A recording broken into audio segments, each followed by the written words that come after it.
आंगनवाड़ी कार्यकर्ताओं सहायिकाओं के लिए सख्त हिदायत। ऐसा काम नहीं करने पर मानदेय कटौती के साथ होगी विभागीय कार्रवाई। भीषण गर्मी को देखते हुए आंगनवाड़ी केंद्र संचालन को लेकर बड़ा आदेश। नमस्कार आंगनवाड़ी सेविका सहायिका मिनी बहनों, स्वागत है आप सभी का हमारी आज की इस बहुत ही ज्यादा महत्वपूर्ण और इन्फॉर्मेटिव वीडियो में। आज की इस वीडियो में हम आपको दो अलग अलग राज्यों से दो महत्वपूर्ण सरकारी आदेश दिखाने वाले हैं, जिसमें एक आदेश में आंगनवाड़ी कार्यकर्ताओं सहायिकाओं के लिए सख्त निर्देश दिया गया है, आदेश दिया गया है। अगर इसमें कुछ काम दिए गए, अगर उन कार्यों को आंगनवाड़ी कार्यकर्ताएं नहीं करेंगी तो उनके मानदेय को काटा जाएगा, साथ ही साथ उनके खिलाफ विभागीय कार्रवाई भी की जाएगी। तो कौन कौन से वो काम हैं जिनको अब हर हाल में आंगनवाड़ी कार्यकर्ताओं को करना होगा, इसके लिए आपको पूरा लेटर देखना होगा, तो वीडियो को पूरा देखिएगा। इसके अलावा इस बढ़ती गर्मी को देखते हुए आंगनवाड़ी केंद्र संचालन को लेकर भी एक नया आदेश जारी हो चुका है। इस आदेश को भी पूरा पढ़कर आपको दिखाएंगे, तो वीडियो आपके लिए बहुत ही ज्यादा महत्वपूर्ण होने वाली। वीडियो को पूरा लास्ट तक देखिएगा और वीडियो को अभी तक लाइक नहीं किया है तो वीडियो को लाइक और शेयर भी जरूर कर दें। दोनों ही महत्वपूर्ण आदेशों को आपको दिखाएं, मगर उससे पहले एक पोस्ट देखिए जिसको सुनील कुमार पाल जी ने अपने फेसबुक पेज से शेयर किया हुआ है। इसमें देखिए उन्होंने लिखा है कि ई-KYC का विरोध जिले में करने से कुछ नहीं होगा। अगर सभी संगठन के प्रदेश अध्यक्ष जो हैं वो निदेशालय जाकर वार्ता करें तभी कुछ संभव हो सकता है, ऐसा इनका मानना है। हमेशा आंगनवाड़ी को लेकर प्रयासरत रहते हैं ये भाई, आंगनवाड़ी के संगठन से भी जुड़े हुए हैं और लगातार आंगनवाड़ी बहनों के हक में कार्य कर रहे हैं। उन्होंने एक बहुत ही सही सजेशन दिया है। बाकी इस सजेशन को लेकर आपकी क्या राय है, आप क्या सोचते हैं, कमेंट करके जरूर बताइएगा। उनका मानना है कि अलग अलग जगह पर थोड़े थोड़े जगह पर छिटपुट प्रदर्शन करने से कुछ नहीं होगा। आपके जो संगठन के नेता हैं, आपके जो जिले के अध्यक्ष हैं और राज्य के जो अध्यक्ष हैं, वो लोग जाकर जब निदेशालय स्तर पर बात करेंगे तब जाकर कहीं पर बात बनेगी, ऐसा इनका मानना है। बाकी इस विषय में आपकी क्या राय है, आप अपनी राय अपनी प्रतिक्रिया कमेंट बॉक्स में जरूर दीजिएगा। और भाई की बात से अगर आप सहमत हैं तो वीडियो को लाइक और शेयर जरूर करें। आंगनवाड़ी कार्यकर्ताओं सहायिकाओं के लिए सख्त निर्देश। इस काम को न करने पर आंगनवाड़ी कार्यकर्ताओं का काटा जाएगा मानदेय और होगी विभागीय कार्रवाई। जी हाँ, एक लेटर आप इस वक्त अपने मोबाइल फोन की स्क्रीन पर देख पा रहे हैं। इस लेटर में साफ तौर पर कुछ काम बताए गए हैं। अगर उन कामों को आंगनवाड़ी कार्यकर्ताएं नहीं करती हैं, सहायिकाएं नहीं करती हैं, तो उनके मानदेय की कटौती तो होगी, इसके साथ में विभागीय कार्रवाई भी की जाएगी। तो आइए पूरे लेटर को विस्तार से पढ़कर देखते हैं और जानते हैं कि कौन कौन से काम यहाँ पर दिए गए हैं और काम न करने पर कौन कौन सी कार्रवाई करने की बात लिखी गई है। तो यहाँ पर देख सकते हैं 12 जून 2025 को लेटर कार्यालय बाल विकास परियोजना अधिकारी असमोली जनपद संभल से यह लेटर जारी किया गया है। समस्त आंगनवाड़ी कार्यकर्ती और प्रभारी सहायिका को लेटर लिखा गया है। तो सीधे तौर पर आंगनवाड़ी कार्यकर्ती और प्रभारी सहायिका को लेटर लिखा गया है कि जिला कार्यक्रम अधिकारी महोदय संबल तथा अदो हस्ताक्षरी द्वारा विभिन्न विभागीय समीक्षा बैठक तथा विभागीय व्हाट्सएप के माध्यम से सामुदायिक आधारित गतिविधि कराते हुए फोटो BHSND सत्र पर टीकाकरण आदि का कार्य कराते हुए फोटो स्वयं बच्चों तथा गर्भवती महिलाओं के घर पर गृह भ्रमण करते हुए फोटो तथा प्रतिदिन केंद्र संचालन के फोटो GPS कैमरा की विभागीय व्हाट्सएप ग्रुप में प्रेषित किए जाने के निर्देश दिए गए थे, परंतु सभी के द्वारा उक्त कार्य में कोई भी रुचि नहीं ली जा रही है, जिससे प्रतीत होता है कि आपके द्वारा जानबूझकर उच्च अधिकारियों के आदेशों निर्देशों की अवहेलना की जा रही है। तो पहले तो यहाँ पर आरोप लगाया जा रहा है आंगनवाड़ी कार्यकर्ताओं के ऊपर, उनकी समस्याओं को नहीं सुना गया है कि कार्य किस वजह से आंगनवाड़ी कार्यकर्ताएं नहीं कर रही हैं। लेकिन यहाँ पर विभाग के द्वारा सख्त यहाँ पर बताया गया, साफ साफ बताया गया है कि आप कार्य नहीं कर रही हैं। इसको जो उच्च अधिकारी के आदेश है उसकी अवहेलना मानी जा रही है।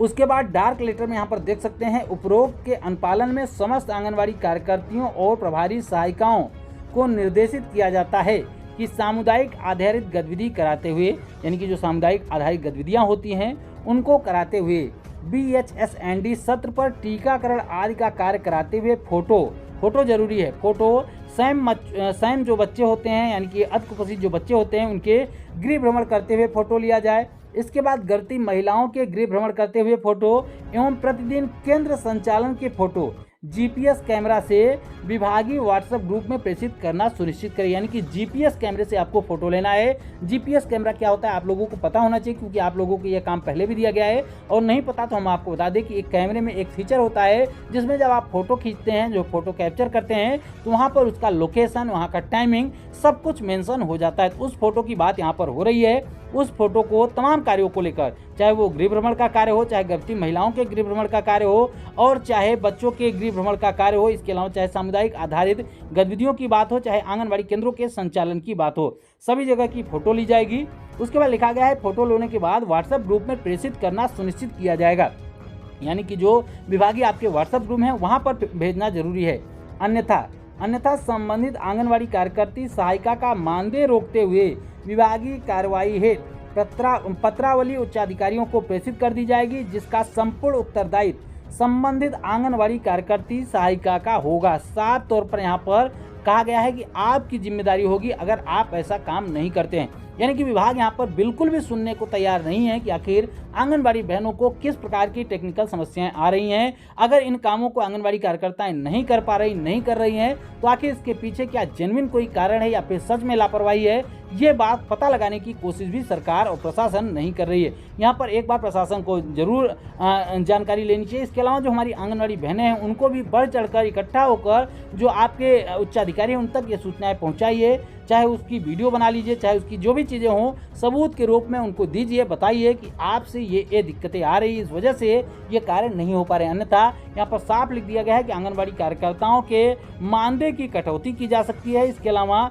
उच्च अधिकारी के लिए यहाँ पर साफ देख सकते हैं कि यहाँ पर मानदेय रोकते हुए विभागीय कार्रवाई के लिए पत्रावली उच्च अधिकारियों को प्रेषित कर दी जाएगी, यानी कि पहले तो आपका मानदेय रोक लिया जाएगा, मानदेय रोकने के साथ ही आपके ऊपर कार्रवाई करने को लेकर उच्च अधिकारियों को सूचित भी कर दिया जाएगा। रचना देवी यादव बाल विकास परियोजना अधिकारी हैं असमोली जनपद संभल की, उनके द्वारा यह महत्वपूर्ण लेटर जारी किया गया है। लेकिन अन्य जिलों और अन्य राज्यों में भी ये चीज़ें देखने को मिल सकती है, क्योंकि हर जगह पर आंगनबाड़ी कार्यकर्ताओं को यही सारे काम दिए गए हैं, जिसका विरोध भी आए दिन आंगनबाड़ी कार्यकर्ताएं कर रही हैं। लेकिन विरोध इतना महत्वपूर्ण और इतना अहम नहीं हो पा रहा है कि सरकार की नज़र, प्रशासन की नज़र उस पर टिक सके और उसको लेकर कोई बड़े बदलाव किए जा सकें। फिलहाल इसको लेकर प्रयास किए जा रहे हैं, लेकिन अभी भी प्रयास काफ़ी सीमित हो रहे हैं। इनमें चाहिए कि पूरे देश में ये समस्याएं आ रही तो पूरे देश की जो आंगनबाड़ी बहनें हैं एकजुट होकर इस समस्या के खिलाफ में आवाज़ उठाएं और इस समस्या के निदान की मांग करें, तभी जाकर इन समस्याओं से आपको निजात मिल पाएगी। बढ़ती गर्मी को देखते हुए आंगनबाड़ी केंद्रों के संचालन को लेकर जारी हो गया नया आदेश इस वक्त आप अपने मोबाइल फ़ोन की स्क्रीन पर देख पाएंगे। यह आदेश भले ही किसी एक राज्य के किसी एक जिले से जारी किया गया हो, लेकिन यह आलम हर एक जगह पर है। हर एक जगह पर बदलाव होने चाहिए आंगनबाड़ी केंद्रों के संचालन में। तो आइए पूरे लेटर को विस्तार से पढ़कर देखते हैं और जानते हैं कि क्या कुछ बड़ा बदलाव यहाँ पर किया गया है। क्या जिस बदलाव की उम्मीद की जा रही थी वो बदलाव किया गया है या फिर केवल एक नाम मात्र का बदलाव किया गया है। यहाँ पर देख सकते हैं न्यायालय जिला दंडाधिकारी सीतामढ़ी जिले से, यानी कि बिहार के सीतामढ़ी जिले से यह लेटर जारी किया गया, जिसमें देख सकते हैं लिखा गया है कि जिले में हो रहे अधिक तापमान, विशेष रूप से दोपहर के समय में पड़ रही भीषण गर्मी के कारण बच्चों के स्वास्थ्य और जीवन पर प्रतिकूल प्रभाव पड़ने की संभावना है। जिस बात की जानकारी लोगों को बहुत पहले हो चुकी थी, शायद प्रशासन को इस बात की जानकारी अब हुई है कि बच्चों के ऊपर इस गर्मी से प्रतिकूल प्रभाव पड़ेगा, क्योंकि गर्मी तो पिछले एक महीने से काफ़ी तेज़ी के साथ पड़ रही है और ख़ास करके पिछले 15 दिनों से तो हर एक जगह पर इतनी तेज़ धूप हो रही है कि सुबह 8 बजे के बाद घरों से निकलना मुश्किल हो रहा है। तो ऐसे में प्रशासन को अब कहीं 15 दिन के बाद जाकर पता चल पाया है कि प्रशासन भी जो आंगनबाड़ी केंद्र है उनके बच्चे हैं उनको भी गर्मी लग रही होगी, स्कूलों के बच्चों को भी गर्मी लग रही होगी।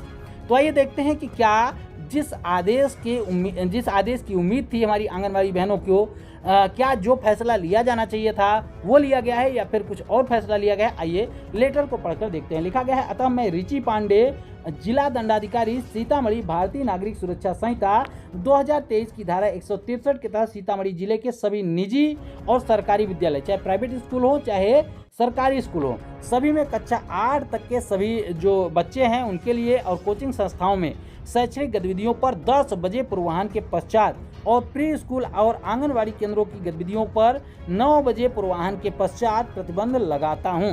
यानी कि साफ कर दिया गया है कि चाहे वो प्राइवेट स्कूल हो और चाहे सरकारी स्कूल हैं, चाहे कोचिंग संस्था हो, कक्षा 8 तक के जो भी बच्चे हैं उनके लिए साफ कर दिया गया है कि 10 बजे के बाद कोई भी शैक्षणिक गतिविधि नहीं होगी, चाहे वो स्कूल हो और चाहे कोचिंग हो चाहे प्राइवेट स्कूल हो। लेकिन साथ ही साथ आंगनबाड़ी केंद्रों को लेकर और प्री स्कूलों को लेकर कहा गया है कि प्री स्कूल और आंगनबाड़ी केंद्र की जो गतिविधियां हैं, यहाँ पर देख सकते हैं साफ तौर पर कि प्री स्कूल और आंगनबाड़ी केंद्रों की गतिविधियां 9 बजे के बाद नहीं होंगी। यानी कि आंगनबाड़ी केंद्रों पर 9 बजे के बाद कोई भी गतिविधि नहीं की जाएगी। यानी कि अब आंगनबाड़ी केंद्रों का संचालन 9 बजे तक ही हो पाएगा। 9 बजे के बाद सीतामढ़ी जिले में आंगनबाड़ी केंद्रों का संचालन नहीं होगा, ऐसा आदेश यहाँ पर दे दिया गया है। जबकि आंगनबाड़ी केंद्रों को पूरी तरीके से बंद होना चाहिए था, क्योंकि छोटे छोटे बच्चे आते हैं यहाँ पर। पूरी तरीके से आंगनबाड़ी केंद्रों में छुट्टी होनी चाहिए। चलिए, फिर भी राहत भरी खबर है कि सीतामढ़ी जिले में, इसके पहले हमने आपको एक लेटर दिखा था समस्तीपुर जिले का, जहां पर 7 से 9 बजे तक आंगनबाड़ी केंद्रों का संचालन हो रहा है। तो संभवतः सीतामढ़ी जिले में भी अब 7 बजे से लेके 9 बजे तक ही आंगनबाड़ी केंद्रों का संचालन होगा। अगर 9 बजे भी आंगनबाड़ी केंद्रों के बच्चों को छुट्टी मिल जाएगी तो काफ़ी राहत हो जाएगी। फिलहाल अभी यही राहत समझी जाएगी, क्योंकि यहाँ पर छुट्टी की घोषणा नहीं की गई। कई जगहों पर छुट्टी की घोषणा हुई भी है। आंगनबाड़ी केंद्रों में उत्तर प्रदेश की बात कर ली जाए तो उत्तर प्रदेश में 15 जून तक छुट्टियों की बात की गई थी तमाम जिलों में, लेकिन 16 तारीख हो चुकी है आज। अभी तक आंगनबाड़ी केंद्रों की छुट्टी को एक्सटेंड यानी कि बढ़ाने को लेकर कोई भी आदेश देखने को नहीं मिला है। अगर आप लोगों के पास कोई भी इस प्रकार के आदेश आए हों, उसकी सूचना हमें जरूर दीजिएगा। फिलहाल हमारे पास इस तरीके के कोई भी आदेश नहीं मिल पाए हैं। लिखा गया है, उपयुक्त आदेश सीतामढ़ी जिले के में दिनांक 16/6/2025 से लागू होगा, यानी कि आज से लागू हो जाएगा और 18 तक प्रभावी रहेगा। यानी कि केवल 3 दिन के लिए आदेश लागू किया गया है। 16, 17 और 18, 16, 17 के और 18 3 दिन ही आंगनबाड़ी केंद्रों के लिए ये आदेश लागू किया गया है। अब 18 तारीख के बाद क्या कुछ होगा उसको आगे देखने को मिलेगा। फिलहाल यहाँ पर 9 बजे तक ही आंगनबाड़ी केंद्रों का संचालन हो पाएगा। ये 18 तारीख तक ही रहेगा। अब 18 तारीख के बाद क्या कुछ होगा वो आगे देखने को मिलेगा। इसके अलावा किसी और राज्य की बात हम कर लें तो कई राज्यों में 15 जून तक छुट्टी दी गई थी, लेकिन 15 जून के बाद क्या कुछ हुआ है, क्या आंगनबाड़ी केंद्रों को खोला जा रहा है? क्योंकि जो भी आंगनबाड़ी बहनें इस वीडियो को देख रहे हैं, चाहे वो मध्य प्रदेश से देख रहे हैं, क्योंकि मध्य प्रदेश में भी 15 तारीख तक छुट्टी थी, उत्तर प्रदेश से देख रहे हैं तो उत्तर प्रदेश में भी 15 तारीख तक कई जिलों में छुट्टी थी, कई जिलों में 16 तारीख तक छुट्टी थी। तो जहाँ पर 15 तारीख तक छुट्टी थी, चाहे जिस भी राज्य में, क्या वहाँ पर आंगनबाड़ी केंद्रों की छुट्टी को बढ़ाया गया है या फिर आप लोगों ने आंगनबाड़ी केंद्रों का संचालन शुरू कर दिया है? आप इसकी जानकारी हमें कमेंट बॉक्स में जरूर दीजिएगा। जानकारी अच्छी लगी हो, जानकारी आपके काम की रही हो तो वीडियो को लाइक जरूर किया करिए, शेयर जरूर किया करिए अपनी जैसी आंगनबाड़ी बहनों तक, ताकि ज़्यादा से ज़्यादा आंगनबाड़ी बहनों तक ये सूचनाएं पहुंच सके। और आगे भी आप लोगों की आवाज़ को हम इसी तरीके से उठाते रहेंगे। तो आप हमारे साथ जुड़ने के लिए चैनल को जरूर सब्सक्राइब कर लें। फिर मिलेंगे अपनी नई वीडियो में कुछ और भी महत्वपूर्ण खबरों के साथ। तब तक के लिए नमस्कार, जय हिंद।